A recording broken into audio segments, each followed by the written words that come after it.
Very good morning, dear students. Today I am going to explain you the grammar sections of your book phrases and clauses. In this chapter we will study about the phrases and what are the phrases and the kinds of phrases and what are the clauses and the kinds of clauses. So the unit in sentence comprising a single word or a group of words that helps in forming a sentence but does not make complete sense by itself is called a phrase. यहाँ ये कहा गया है कि जब भी कोई sentence का एक ग्रुप होता है, सेंटेंस के अंदर जो एक ग्रुप होता है जिसको पढ़ने के बाद हमको एक सेंस होता है लेकिन पूरी तरह से सेंस नहीं होता, कंप्लीट सेंस नहीं होता, इसलिए हम उसे एक फ्रेज कहते हैं.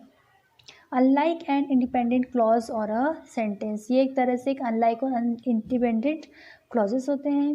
A phrase does not have a subject and a predicate, phrase में कोई भी सब्जेक्ट या प्रेडिकेट नहीं होता है. Type of phrases. So first we are studying about the phrases. That phrases are 5 types. Phrases कितने types के होते हैं? 5 तरह के होते हैं. The different types of phrases are, first we are studying about the noun phrases. The head of noun phrase is a noun.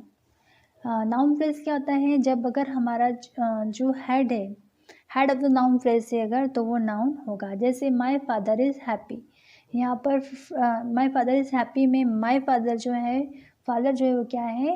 Head of the phrase है. That's why it is head of the noun है और ये noun जो है इसमें father है, इसीलिए इसे क्या कहा गया है? Noun phrase. Same year adjective phrase. The head of an adjective phrase is an adjective. Head, अगर उसमें जो सेंटेंस में अगर हेड हमारा क्या है? एडजेक्टिव है, तो ये एडजेक्टिव फ्रेज होगा. जैसे Ritu's jacket looks so nice, यहाँ पे फ्रेज क्या है? यहाँ पे फ्रेज है jacket, means Ritu's jacket means Ritu की जैकेट. तो यहाँ पर ये क्या है? एक तरह से एडजेक्टिव है और इसीलिए ये फ्रेज कहलाएगा. नेक्स्ट है verb phrase. The head of the verb phrase is the main verb. अगर वर्ब उसमें अगर हेड होगी तो वो मेन वर्ब कहलाएगी. जैसे I have been reading the book since last week. अब यहाँ पे फ्रेज क्या है? I have been reading. Reading यहाँ पर क्या होगा? एक फ्रेज होगा और रीडिंग जो है वर्ब है, इसलिए से हम वर्ब फ्रेज कहेंगे. नेक्स्ट है प्रीपोजिशनल फ्रेज. प्रीपोजिशनल फ्रेज में a preposition acts as a head of the prepositional phrase. अगर हमारे सेंटेंस में जो मैन है वो प्रीपोजिशन होता है तो हम उसे प्रीपोजिशनल फ्रेज कहते हैं. जैसे Renu went to the library this morning. यहाँ पे जो टू है वो क्या है? एडवर्बियल प्रीपोजिशनल फ्रेजेस हैं. अब है adverbial phrase. The head of an adverbial phrase is an adverb. अगर किसी भी सेंटेंस में हेड हमारा क्या होगा? एडवर्ब होगा, तो एडवर्बियल फ्रेजेस कहलाएगा. जैसे शी वॉकड वेरी फास्ट, यहाँ पे फास्ट क्या है? एडवर्बियल फ्रेजेस है. Now we are talking about the clause. A clause is a group of words that may form a part of the sentence and contains the subject and predicate and verb. Clause जो होते हैं वो भी sentence के ही एक part होता है, लेकिन क्लॉज में सब्जेक्ट भी होता है, प्रेडिकेट भी होता है और वर्ब भी होती है. जैसा कि मैंने आपको बताया कि फ्रेज में कि कोई भी सब्जेक्ट नहीं होता है और ना ही कोई प्रेडिकेट होता है, लेकिन क्लॉज में सब्जेक्ट भी होता है, वर्ब भी होती है एंड प्रेडिकेट भी होता है. Look at the following example. अब हम कुछ एग्जाम्पल्स देखते हैं. जैसे I am a student and my sister is a teacher. I am a student and my sister is a teacher. In this above sentence there are 2 clauses. यहाँ पे कितने clauses हैं? 2 clauses हैं. 2 sentence को join करके बनाया है, इसलिए यहाँ पे 2 clauses हैं. In first sentence I am a student. So in clause first I am a student clause first है और उसमें I जो है वो subject होगा, am जो है verb है और a student predicate है. Same here in second clause my sister is a teacher. Here my sister is subject and is a verb and a teacher is an object. Dear students, यहाँ पर 2 clauses थे जिसका मैंने अभी आपको explain किया, जिसमें सब्जेक्ट भी था, वर्ब भी था और ऑब्जेक्ट भी प्रेडिकेट भी है.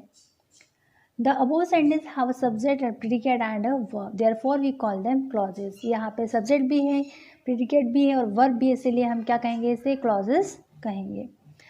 Manish says that he is an engineer. Clause first क्या है? मनीष सेज, मनीष कहता है। क्लॉज टू क्या है? He is an engineer. तो डियर स्टूडेंट, ये दोनों क्या है? क्लॉज हैं, और यहाँ पर भी सब्जेक्ट है, वर्ब एंड प्रेडिकेट है। Like a phrase, a clause is a group of words that mean from a part of a sentence, but unlike a phrase, a clause has a subject and a predicate. जैसा कि मैंने आपको explain किया कि जो clauses होते हैं उनमें subject होता है, predicate होता है और verb होती है, लेकिन phrase में ऐसा नहीं होता। A clause cannot be formed without a verb. Clause कभी भी बिना verb के नहीं बनाए जाते हैं। Types of clauses. Now we are studying about the types of clauses. The first one is independent clause, which is also known as main clause, and the next one is dependent clause. It is also known as subordinate clause. दो तरह के clause होते हैं, पहला होता है independent and दूसरा होता है dependent, जिससे हम independent को main clause कहते हैं और dependent को हम कहते हैं subordinate clause. First we are going to study about the independent or main clause.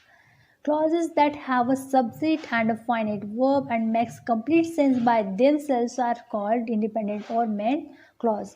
Main clause कौन सा होता है? जिसको पढ़ने के बाद आप कंप्लीट समझ जाते हैं कि आखिर सेंटेंस में क्या लिखा है, वो कहलाएगा आपका मेन क्लॉज, जिसमें सब्जेक्ट होगा और एक फाइनाइट वर्ब होगी।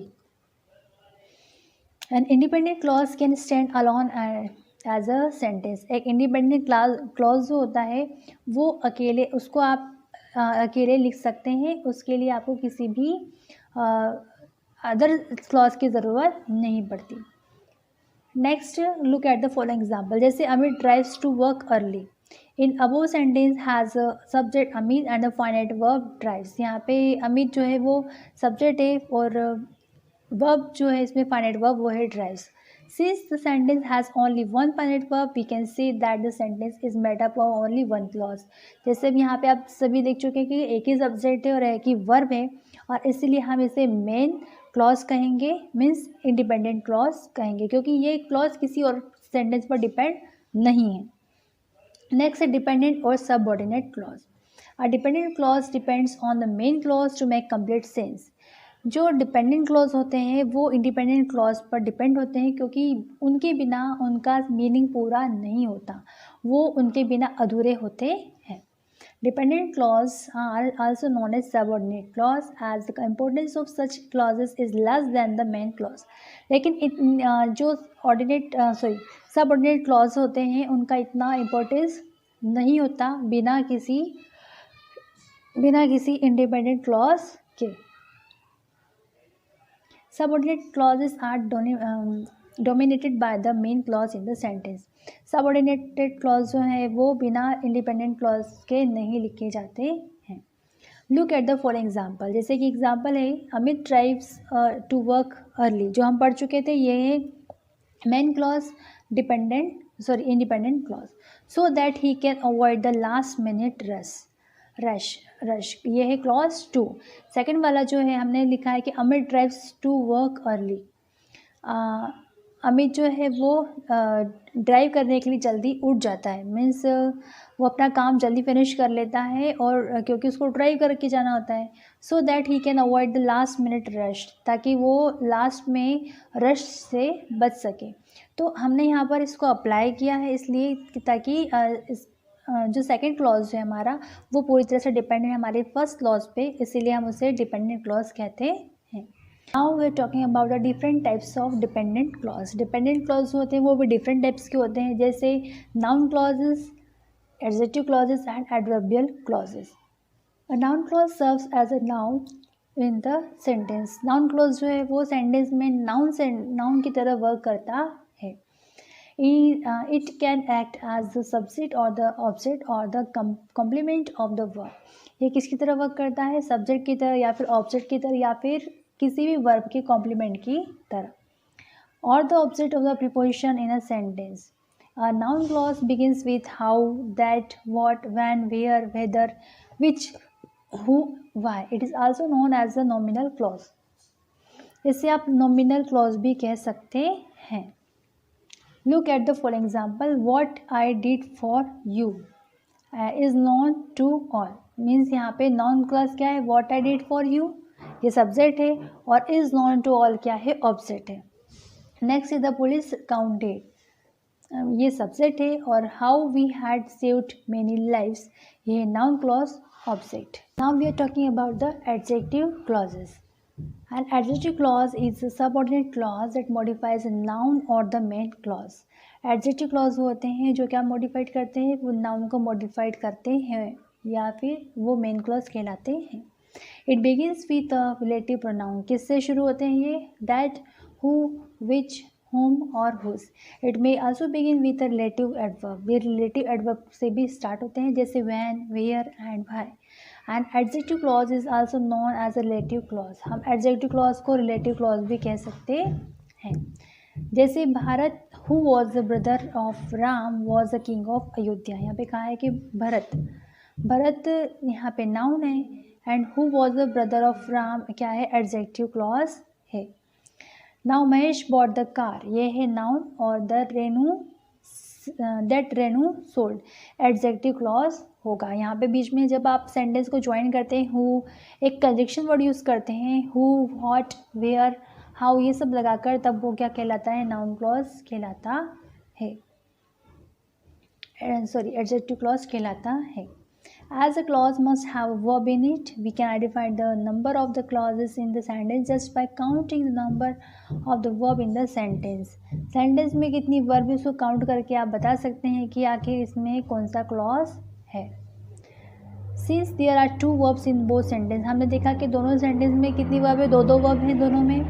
Since there are two verbs in the both the sentence, one and two, was and was in the sentence first and bought and sold in the sentence first, we can say that both those sentences are composed of two clauses each. और इसीलिए हम इसे two clauses कहेंगे क्योंकि दोनों clauses में क्या है, verb हैं. और जैसा कि मैंने आपको एक्सप्लेन किया है कि विदाउट वर्ब के आप कोई भी क्लॉज नहीं लिख सकते हैं. क्लॉज वो होता है जिसमें सब्जेक्ट होता है, वर्ब होती है और प्रेडिकेट होता है. Now we are talking about the adverbial clauses. Adverbial clauses modify the verb in the main clause or the subordinate clause to which it is attached. Adverbial clause क्या होती है, जो मॉडिफाइड करती है किसको, वर्ब को, किसमें, मेन क्लॉजेस में या फिर सबऑर्डिनेट क्लॉजेस में. An adverbial clause act like an adverb in the sentence. एक सेंटेंस में जो एडवर्बियल क्लॉज है वो एडवर्ब की तरह काम करता है. जैसे how, when, where, why, to, what, extent and under what conditions. और बहुत सारे एडवर्बियल क्लॉज होते हैं जैसे because, while, as, if, although, after, unless, since, until, before and so on. So बहुत सारी एडवर्ब्स होती हैं जिनका हम यूज़ करते हैं एडवर्बियल क्लॉजेस में. As an example is here, look, she finished all his work, she finished all her work before going to school. She finished all her work, ये this is the main clause. ये क्या है, एक main clause है कि उसने अपना काम खत्म कर दिया. बिफोर गोइंग टू स्कूल ये है एडवर्बियल क्लॉजेस, मीन्स स्कूल जाने से पहले.